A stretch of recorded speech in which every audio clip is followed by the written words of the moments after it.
class, and the PowerPoint is Understanding Krishna. So before we start, we will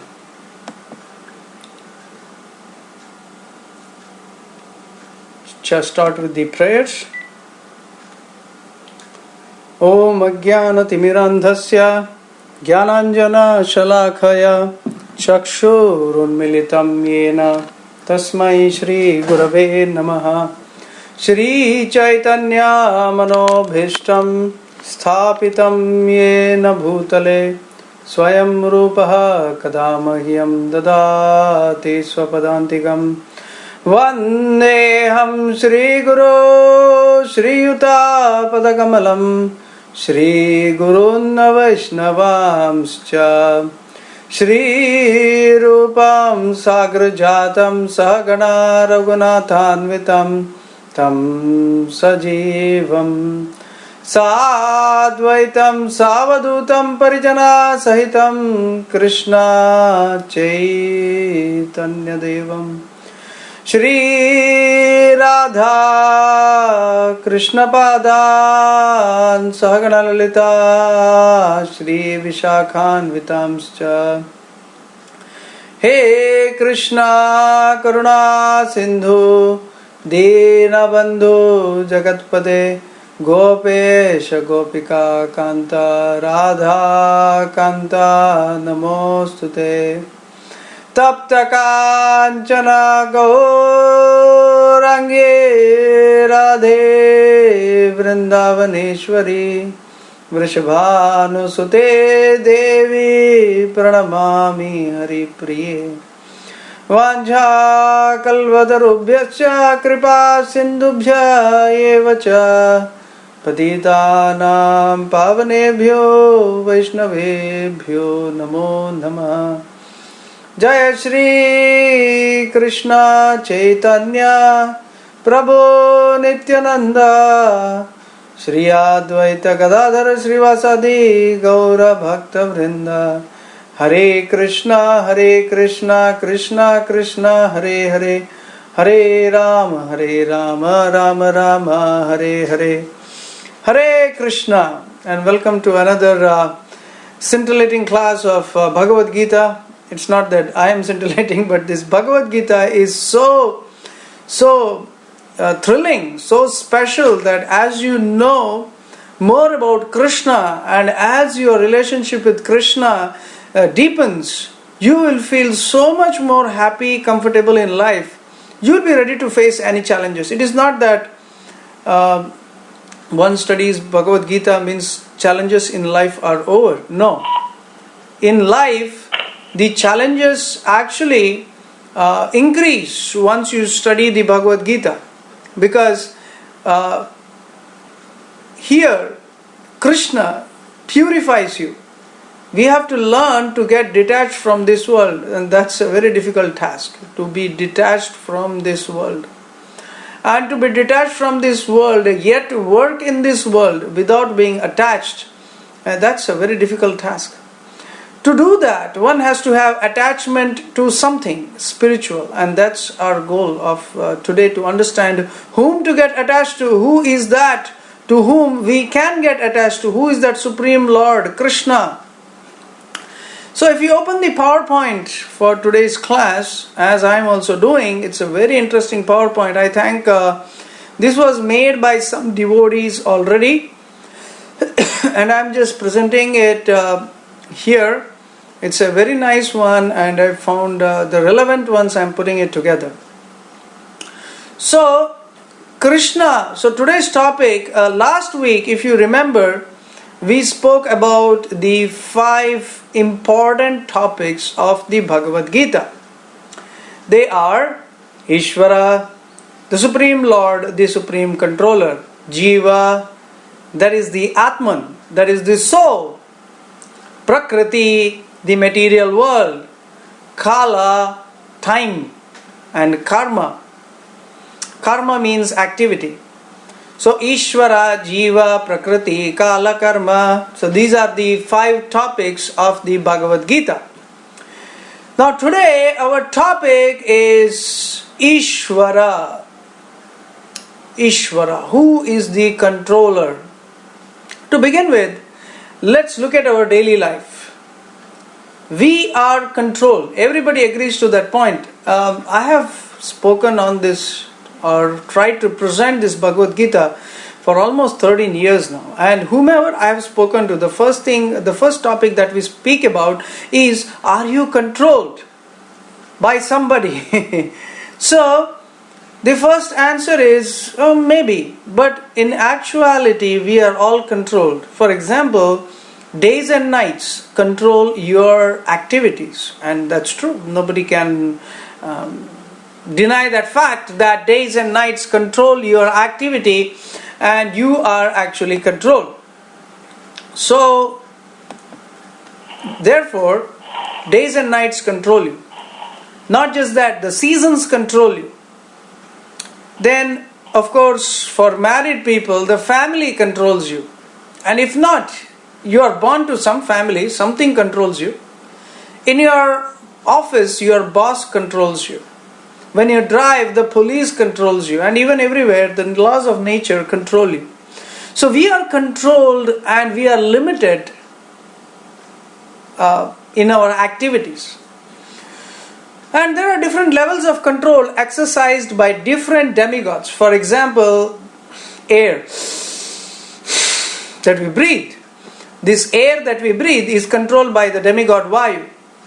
The rain that we get is controlled by the rain god Indra. And then the fire is controlled by the demigod Agni. The creation is controlled by Brahma. And Lord Shiva controls the destruction aspect.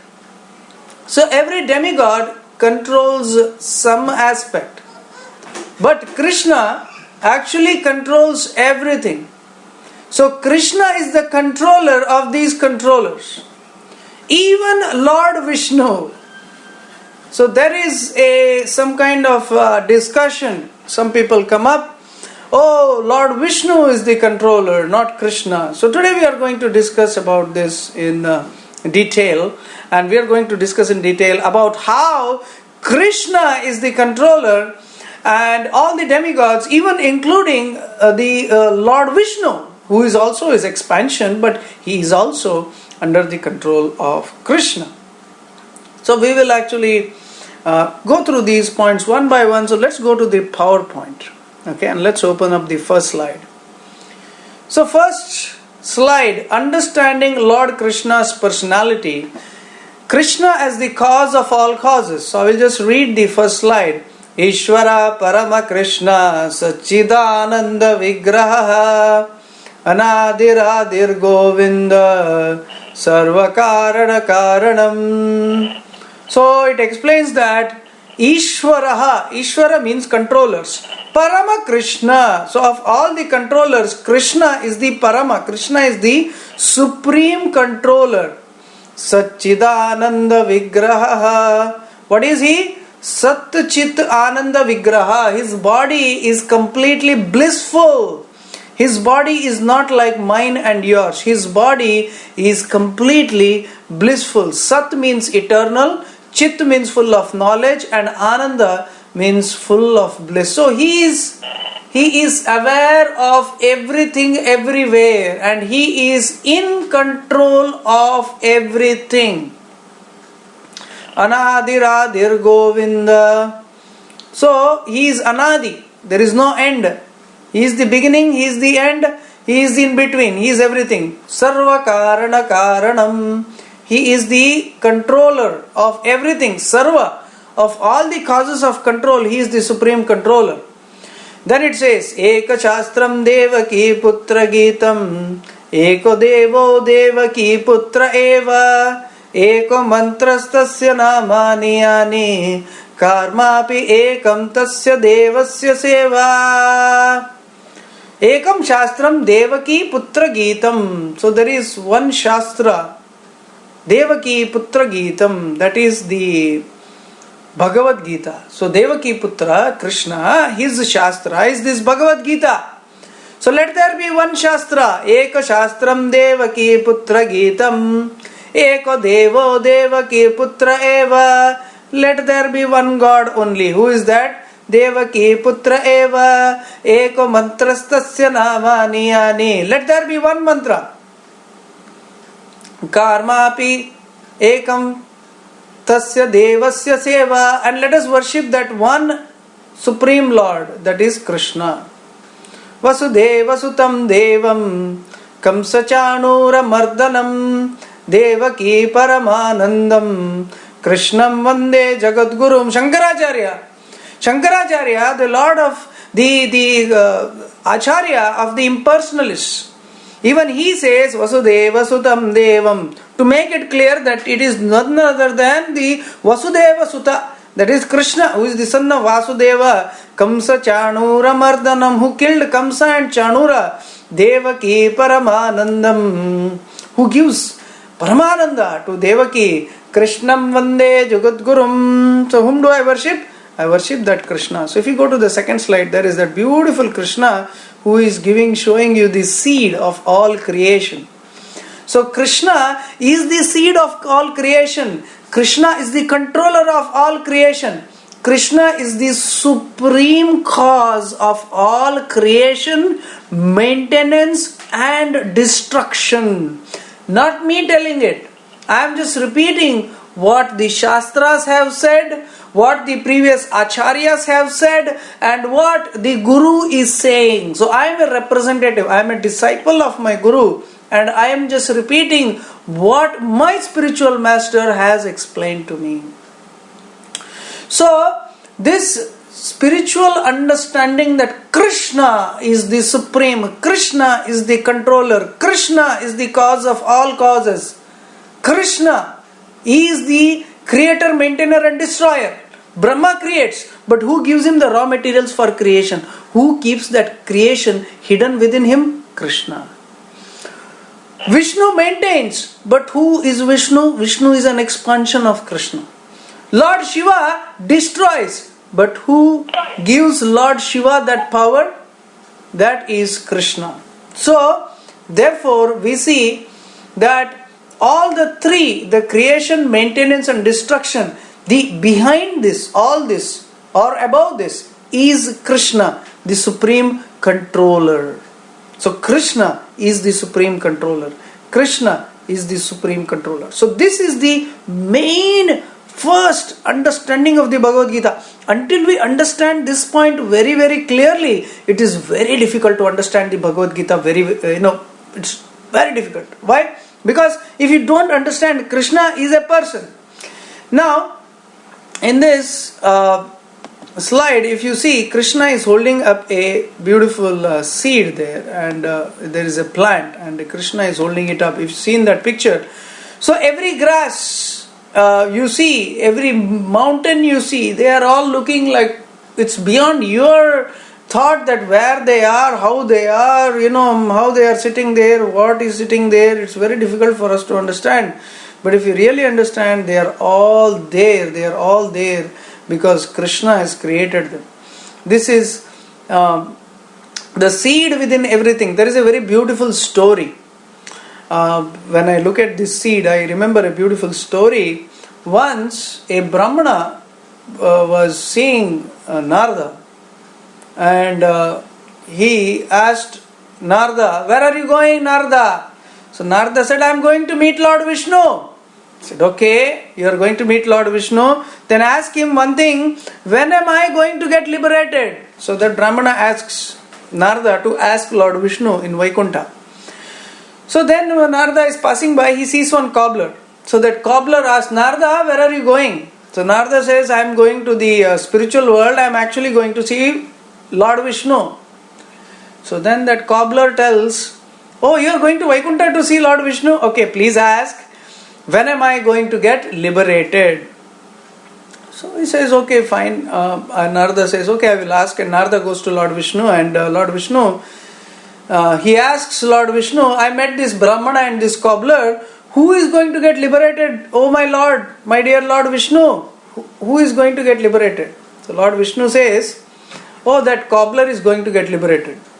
So Narada is stunned. What do you mean that cobbler is going to get liberated? What about that Brahmana? Oh, I am not sure about him. When is he going to get liberated? Are you sure? Why are you saying like this? That Brahmana is fully dedicated and this cobbler is just stitching shoes, and how can he be your greater devotee than that Brahmana? Narada says, okay, if you have this doubt, then when you go down, tell both of them that you are what you saw was that I was putting an elephant through the hole of a needle. So I am putting an elephant through the hole of a needle. So just tell them that I was doing this and you will understand. Okay, so Narada agrees to what Lord Vishnu says, and he goes down, and then first he meets that Brahmana, and Brahmana asks him, oh Narada, did you ask Lord Vishnu when am I going to get liberated? And Narada says, yeah, I asked Lord Vishnu. He said, what did he say? He said, I am not really sure that you are actually going to get liberated. I don't believe this. So he said, okay, what was he doing? Now I want to check. What was he doing there? So then he says, actually he was putting an elephant through a needle, through the hole of a needle, where he put a thin thread in. He was putting an elephant through that hole. Right? So this Brahmana immediately said, Narada, now I know you are just joking. How can Lord Vishnu do that? How is it possible to put an elephant through the hole of a needle? Just tell me. So then Narada immediately understands that this person actually has no faith on Lord Vishnu. Although he may be a Brahmana by caste, but he doesn't actually have faith. He's just doing some rituals. Then he goes to this cobbler. And this cobbler asks him, oh, Narada, did you see Lord Vishnu? Did you see my dear Lord Vishnu? So Narada says, yeah, I saw Lord Vishnu. What was he doing? What did he look like? So he describes what he looks like and says, what did he do? He was putting an elephant through the hole of a needle. So then this cobbler begins to cry. This cobbler begins to cry, and this cobbler, he asks Narada, he tells Narada, he doesn't ask, he tells Narada, he begins to cry and he says, my Lord Vishnu, so wonderful, he is so wonderful. He puts a whole tree in a seed. Why can't he put this? Why can't he do this, that he can put an elephant through the hole of a needle? Why can't he do that? He can put a whole tree into a seed. Why can't he do that? So Narada immediately understands that this cobbler is more of a devotee than that Brahmana. So this is what is the understanding, that our faith, how Krishna is a person, how the owner of such a large tract of land, Krishna is everywhere, Krishna is the controller, yet Krishna is a person, he can be everywhere at all times. So that is the personality of Krishna, that is the greatness of Krishna. So we go to the third slide, and the third slide is explaining the Atma Tattva. So this is a very beautiful slide. Krishna as Param Atma and Param Ishvara. So this one we have to discuss a little bit, and this one needs a little bit of explanation. I have done this in my previous classes, but this one will be very special.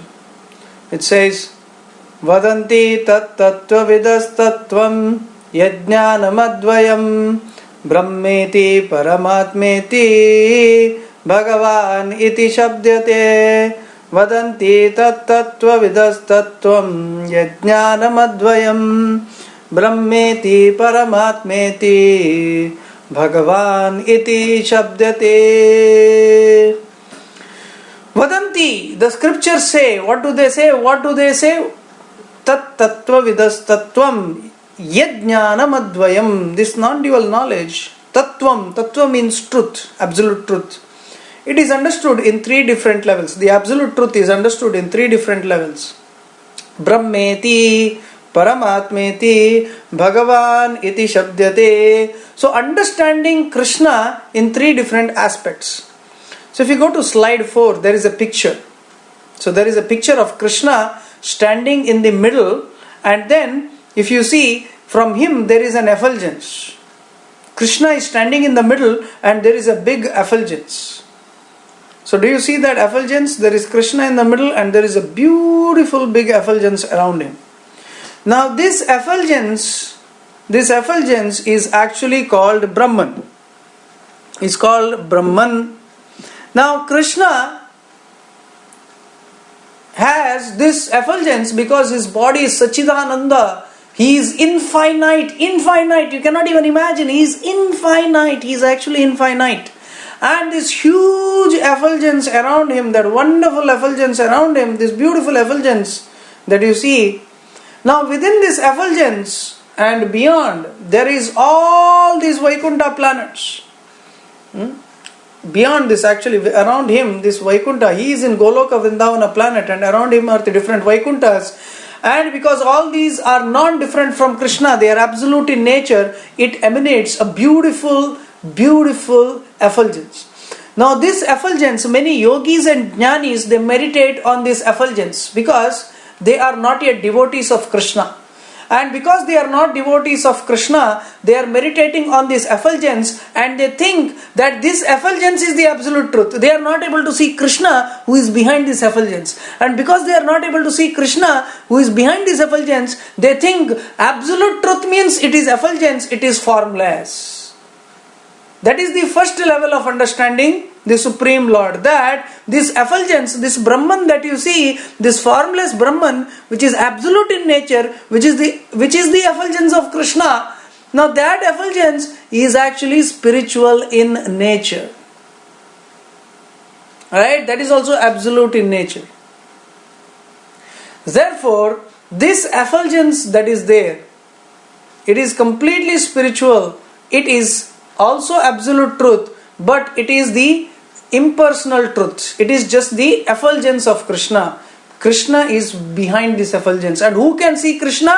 Only devotees can see through this effulgence. And they can see Krishna who is behind this effulgence. But a yogi and a jnani who is not a devotee of Krishna, he can see only this effulgence and he thinks, oh, this effulgence is the absolute truth. I'll tell you one nice example for this. 3 people were waiting at a railway station and they were trying to find out, they were from a village, they are seeing a train for the first time and they are trying to find out how a train looks like. Right? So a train is approaching at night and the 3 are standing on the platform. The first person sees, oh, there comes the train and it has a big headlight, and it's coming closer. So this man says, oh, this is what is a train. It's a big light. And he goes away. And he tells his friends, oh, this is what is a train. It has a big light. Then the second person who is watching this train, he sees that this train is coming forward. And then he gets closer. And then the train stops. And then he thinks, oh, this is what is a train. There is a light and there is bogies. Right? And he goes away and he tells his friend, this is what is a train. Then the final person, the third person who is standing there, he waits till the train actually stops and everybody gets out and the other people get in. He gets on the train, understands everything, and then he understands, oh, this is what is a train. Right? Now there are 3 people who saw the 3 different aspects of a train. So one saw the light, other saw the bogies, the third person saw everything. So this is the 3-step understanding of Brahman, Paramatma and Bhagavan. So there is Brahman, there is Paramatma and there is Bhagavan. Right? So these are the 3 things. Brahman, Paramatma and Bhagavan. So therefore, this Brahman, Paramatma and Bhagavan are the 3 aspects. Now these are like the 3 aspects of the train. Now we understood what is Brahman, the light, and then we understood what is Bhagavan. Krishna, right? Krishna, from him the effulgence comes. Now what is this Paramatma? Paramatma we will see in slide actually 5. Now if you go to slide 5 and slide 6. Now let's go to slide 6 first and then go to slide 5. Somehow I wanted to explain that, but let's go to slide 6. Now in the slide 6 you see that there is, in the Karana ocean, there is Lord Vishnu lying down and from him different universes are coming out, under, like the egg. So different universes are coming out. And in each universe there is again a Vishnu, and from him comes Lord Brahma.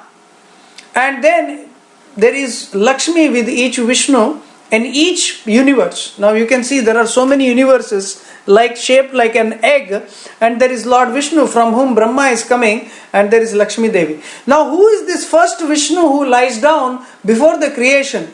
See, there is this Brahman, and there is Lord Krishna from whom this Brahman comes out, and there is the Vaikunthas, in all the Vishnus are there. Now beyond this effulgence is the material world. So we are outside this spiritual world, we are outside this Brahman effulgence, and this material world is in an ocean actually. There is a big ocean. There is a huge ocean. Even we look at our ocean that is so huge, but this is even huge. And that is called as Karana ocean. Now within that Karana ocean, one expansion of Krishna called Karanadakashai Vishnu, he goes into that ocean and he lies down. And when he lies down, from his pores of his body, many universes come out. Many universes come out, and then within each universe is the expansion of Lord Krishna, that this Vishnu expands. This Vishnu expands, and then from that Vishnu comes Brahma, right? And then from Brahma the creation and everything comes. Now this Vishnu from whom the universes come, he goes into each universe. The first Vishnu is called Karanadakashai Vishnu. The Vishnu in the each universe, he is called as Garbhodakashai Vishnu. And then the same Vishnu, when the Jivas like me and everybody else, all these living entities here who are present right now, when all these Jivas are actually present in the material world, as long as they are present in the material world, he expands into their heart. And if you go to slide 5, there is the picture. We are all spirit souls, we are all Atma, but we are lost in the material world. We are in this ocean of nescience, we are in this Karana ocean. And within this Lord Vishnu's dream, all these universes are created, and within each universe is again Lord Vishnu, and within each universe is again this Vishnu present as Garbhodakashai Vishnu, and this Garbhodakashai Vishnu expands as Kshuradakashai Vishnu or Paramatma. And this one Vishnu, all the jivas that Brahma creates, including Brahma, in his heart, he waits. He is at the size of the thumb, this big size. He is waiting in your heart. It is said all the jivas, including pigs, dogs, plants, everywhere the Atma is, the Paramatma is waiting there along with that Atma to give guidance to that. We say intuition. What is intuition? Krishna is speaking to you. Krishna is telling you. Krishna is explaining to you what is good or bad. He is giving you that feeling of guilty, elated, happy. He is giving you conscience, consciousness. He is giving you consciousness, understanding, knowledge. He is explaining to this soul.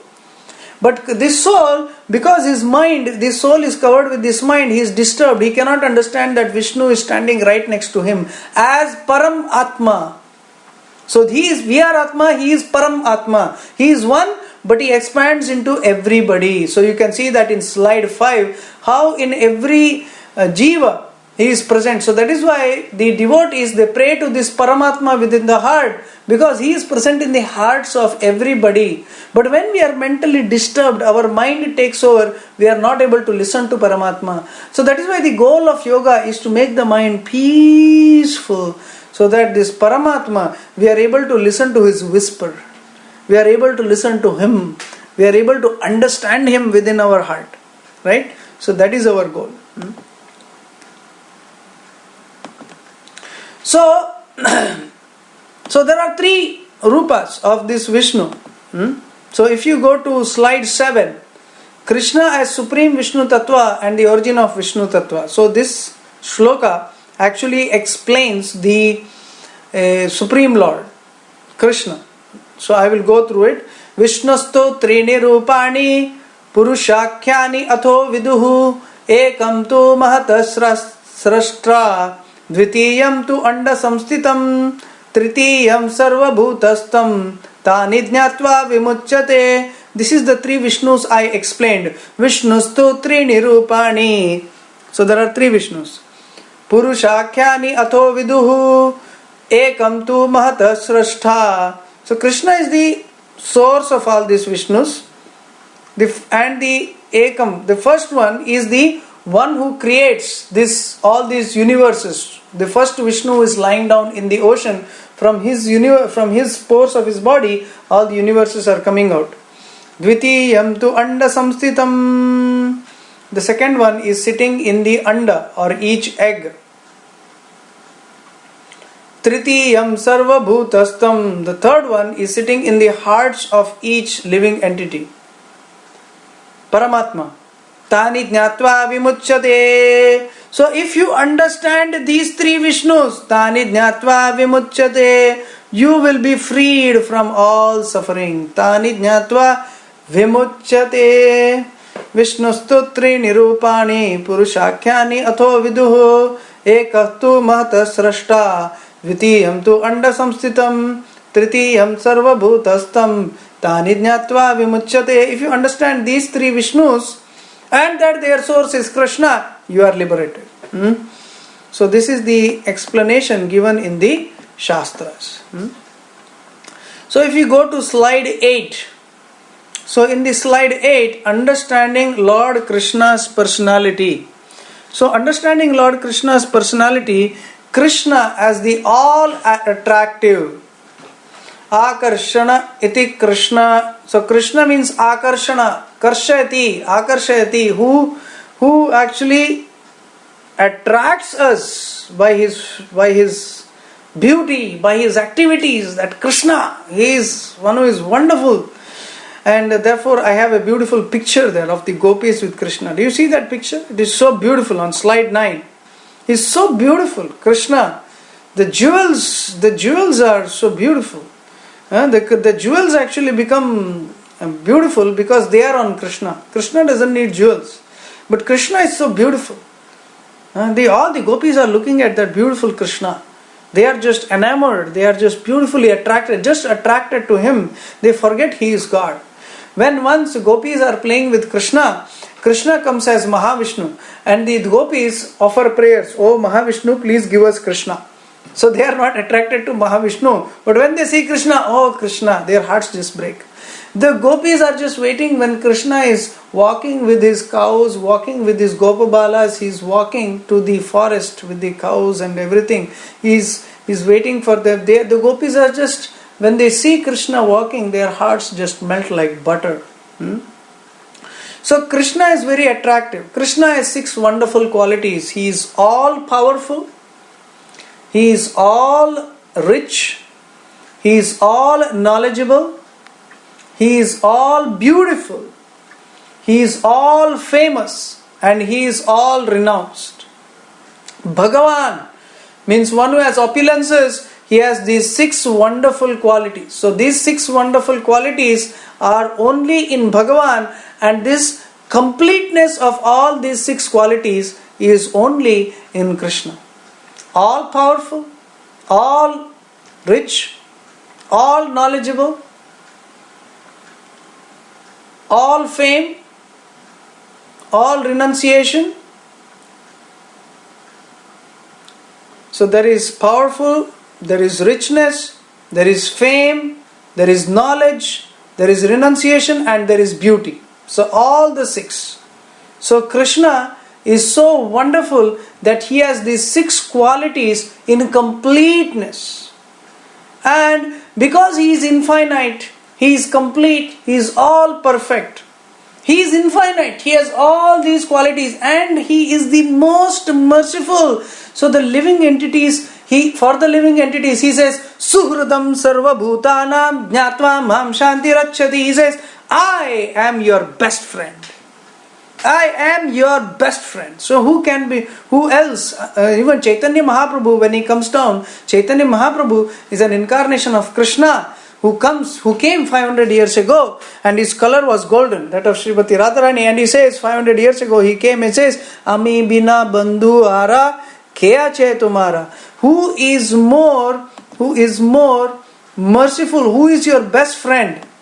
who else can be your best friend other than me? Who else can be your best friend other than me? So Krishna is the most beautiful, most wonderful friend of all. So we are very, very fortunate. When I read the Bhagavad Gita for the first time, I was in the most difficult time in my life. I was in the most difficult time in my life, and when I was reading this Bhagavad Gita, I could not understand it much because I hadn't got any formal training to understand the Bhagavad Gita very clearly. So when I actually tried to understand this Bhagavad Gita, the first thing that I understood was that Krishna, when I finished reading the Bhagavad Gita, I got one very, very special feeling. And what was that feeling? I felt that Krishna is there. So Krishna is actually giving me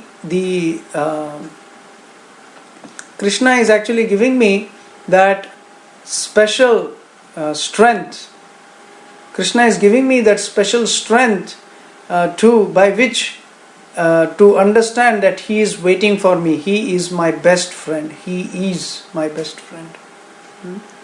So Krishna is our best friend, and Krishna is always waiting to give us the best of Him. He is waiting for us to surrender unto Him. So Krishna is the most beautiful. Krishna is the all attractive.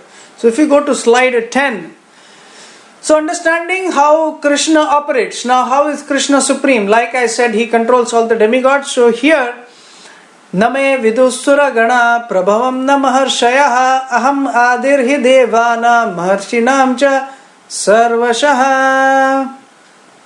So in the Bhagavad Gita, 10th chapter, Krishna says, Name vidusura gana prabhavam na maharshayah aham adirhi devanam maharshinam cha sarvashaha. So all the devas and the maharshis, Krishna is the Adi, Krishna is the creator. So they are all coming actually from Krishna's creation. Name viduhu sarvas. So all this Sura means there are two qualities of people in this world. They are Sura and Asura. Sura means those who are Suras. Suras means those who are demigods, those who are attracted to Krishna, those who are devotees of Krishna. Asura means those who are demons. They are not attracted to Krishna. So those who are attracted to Krishna to some degree and worship Krishna, they are demigods. They become higher position, they get higher position, they become demigods. Like Indra, Chandra, Varuna, Vayu, Brahma. They are all devotees of Krishna. Aham adirhi devanam maharshinam cha sarvashaha. So Krishna is the adirhi devanam. So He is the Adi. He is the first among all the devatas. He is the creator of everybody. So all these devatas are actually coming from Him. So there is no devata who is higher than Krishna. Maharshinam cha sarvashaha. So this is the speciality of Krishna. Maharshinam cha sarvashaha. So this Bhagavad Gita, so if you see this 11th slide, now it's getting interesting. So if you see, there are Krishna's Swamsha Avatara. So this is being explained to Indra. So being explained to Indra, he is explaining, so it is being explained how Krishna is the source of all the different avatars. Krishna is the source of all avatars, and the Vishnu forms that are there, like for example, as we said, Vishnu expands, He creates this universe, and Vishnu expands into each and every universe. And He sits in the heart of everybody. Now this Vishnu facilitates when Lord Avatarati, when He comes down from the spiritual world. So He is beyond this Brahman effulgence. Krishna is there. So Krishna comes down from this spiritual world into this material world, and this Vishnu actually facilitates this Krishna, the Supreme Lord, with whom everybody has a relation. Now realizing this Paramatma, realizing Lord Vishnu is called as a technical realization, means there is Sat Chit Ananda.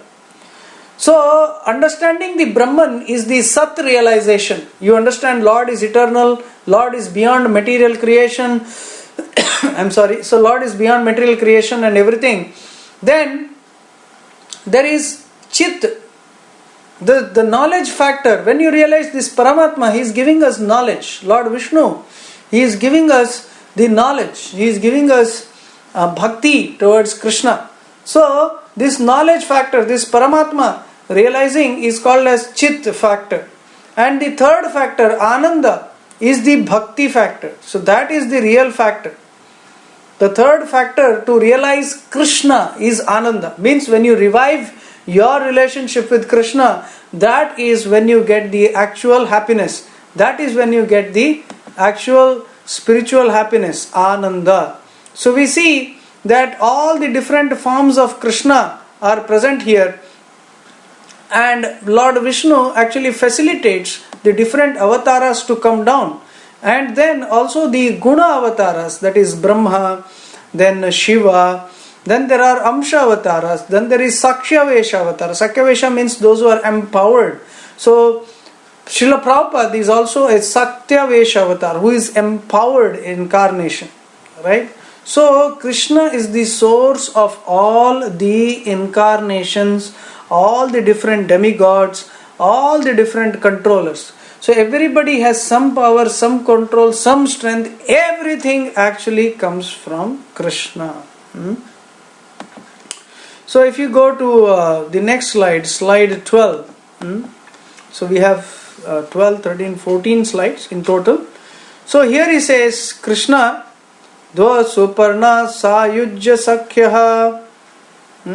So, and then he says, Sarvasya Chaham Ridhi Sannivishto Matto Smritir Apohanam Cha Vedescha Sarver Aham Eva Vedyo. I'm sorry. Vedanta Krit Vedavid Eva Chaham. I'm actually sorry. So here Krishna explains Sarvasya Chaham Radhisanni Vishto. I am sitting in everybody's heart. Sarvasya Chaham Ridhisanni Vishto. Matto Smritir Jnanam Apohanam Cha. From him, from Krishna comes Smritihi, memory. Jnanam, knowledge. Apohanam Cha Vedescha Sarver Aham Eva Vedyo. Understanding the Veda. The goal of understanding the Veda, Veda means knowledge, and the goal of all knowledge too is to understand Krishna. Vedanta Krit Vedavid Evacha Aham. Vedanta Krit Vedavid Evacha Aham. I am the one who should be known. So the whole goal of understanding all these Vedas, all these Shastras, all these books, everything is actually Krishna. And if we understand that one point, that the goal of all knowledge is Krishna, the goal of all yoga is Krishna. Krishna is the supreme controller. Krishna is the supreme creator. Krishna is the source of all the demigods. Krishna controls all the demigods. Krishna controls sun, moon, everything. Krishna controls every atom. Krishna is present in every atom. This is what is the inch of Bhagavad Gita. Even the millimeter of Bhagavad Gita, even the micromillimeter of Bhagavad Gita is just telling Krishna is the supreme, Krishna is the supreme, Krishna is the supreme, and Krishna is the supreme. That's all. There is nothing else that Bhagavad Gita is talking about. That Krishna is supreme, surrender unto him. Krishna is the supreme, surrender unto him. Krishna is supreme, surrender unto him. That's all. The whole Bhagavad Gita is Krishna is supreme, surrender unto him. That's all. There is no way. We are in just this tiny, small, tiny brain. We are just looking at this world in such a tiny, little thing. And we are thinking, oh, this is this, this is this, this is this, this is this. We are thinking. But then we understand that Krishna is huge. Krishna is amazing. Krishna is amazing. Krishna is beyond our thinking. So to understand Krishna, the only way to understand this infinite Krishna is by surrender. Now I will tell you one beautiful story. Somebody shared this on Facebook. Even Rajnikant was telling this a few days ago. So this book was, I think it was Newton or Edison. one of the names. I think here there is an experiment. So this Newton had a model of the solar system in his lab, right? In his lab, and one scientist came to meet him. He asked him, when did you make this solar system? So Newton said, I don't know.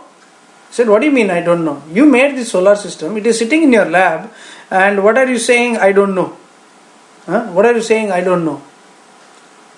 So he said, okay, I don't know. So then the scientist asked him, what do you mean I don't know? So Newton replies, I really don't know. But it was not there. So this scientist kind of presses him, are you joking with me? Okay, let me tell you the truth.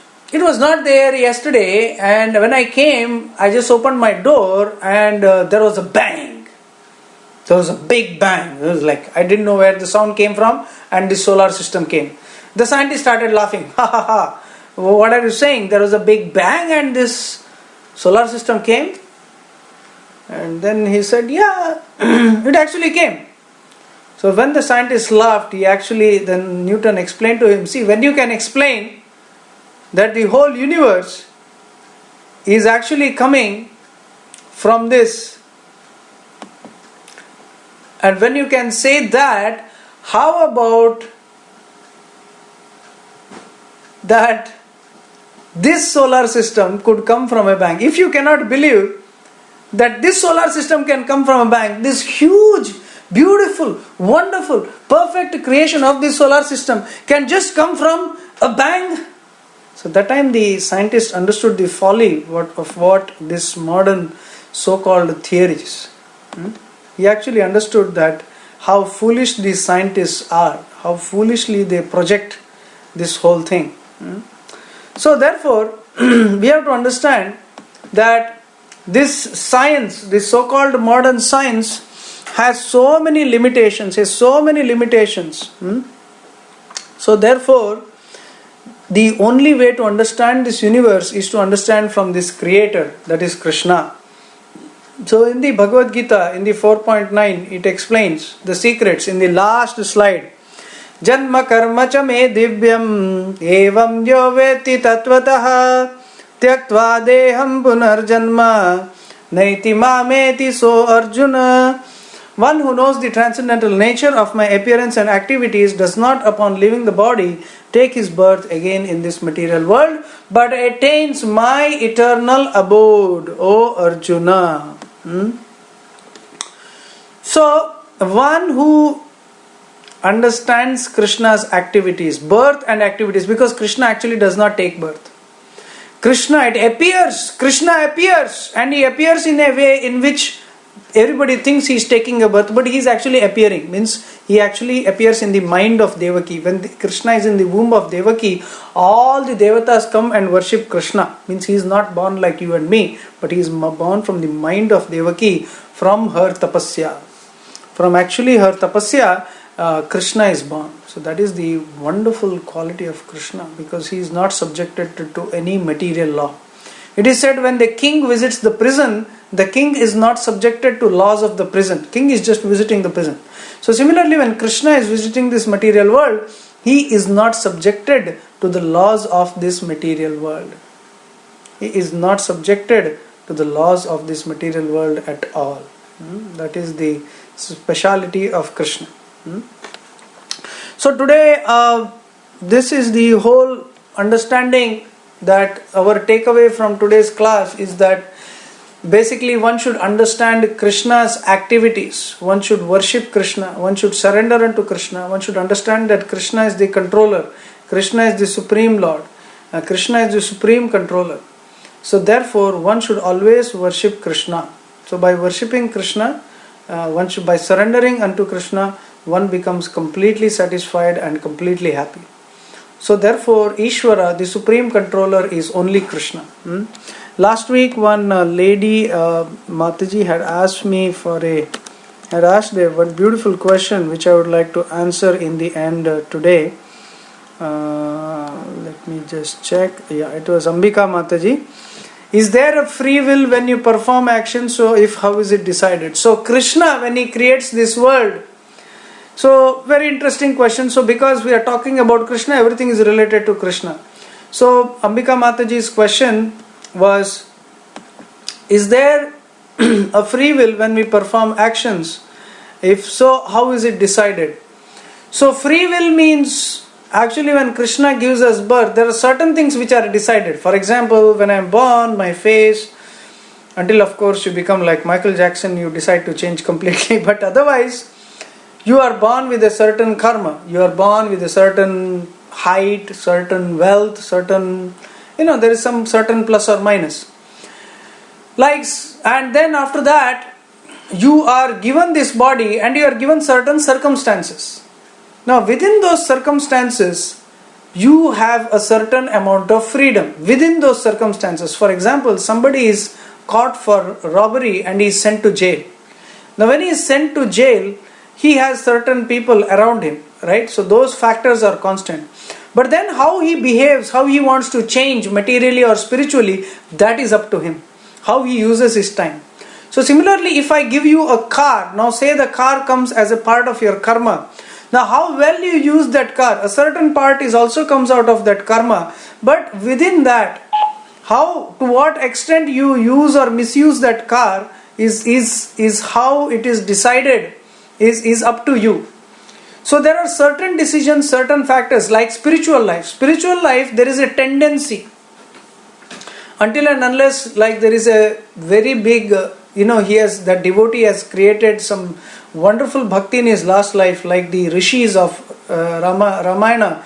All the rishis, they surrender unto Lord Rama, and next life they are born as devotees of Krishna. So they surrendered themselves completely and they were born one more life to be with Krishna as the gopis, and then they went back to the spiritual world.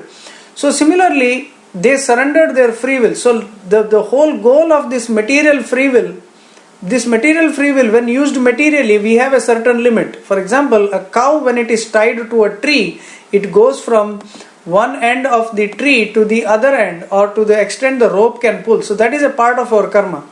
So that is a part of the karmic free will. So you have a maximum level of enjoyment, you have a minimum level of enjoyment, right? And there are certain tendencies that come.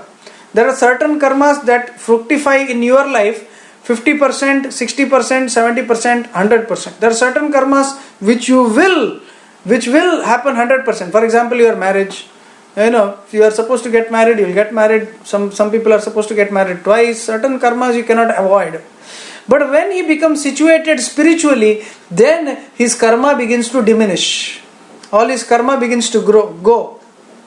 And then he is able to act on a spiritual platform. That's where the free will comes in. So free will means the real free will, when it is used to surrender unto Krishna, that's when the real, Ishvara, understanding Krishna is the controller, Krishna gives the rights, and putting ourselves under the control of Krishna, so that Krishna uses us as a vehicle. Like Arjuna, after understanding Krishna as the supreme, he said, I surrender unto you. Shishyasteham shadi mam tuam prapannam. I am just your disciple, soul surrendered unto you. That is the real goal of Bhagavad Gita. To understand Krishna as supreme and to surrender unto. We will not discuss karma deeply in 3 classes from now. But for today, to understand the real goal of this free will is actually to surrender unto Krishna. We will work on this theme. This is our whole theme. To understand that this free will needs to be surrendered unto Krishna with proper knowledge and guidance. So that is our goal. So alright, I will stop here. So are there any questions or comments? You can ask me also on chat. I am right now available on chat as well. So Krishna, the Supreme Controller. So and also over the phone. So any of our devotees over the phone who would like to ask a question, or anybody in the chat would like to ask a question, please come forward.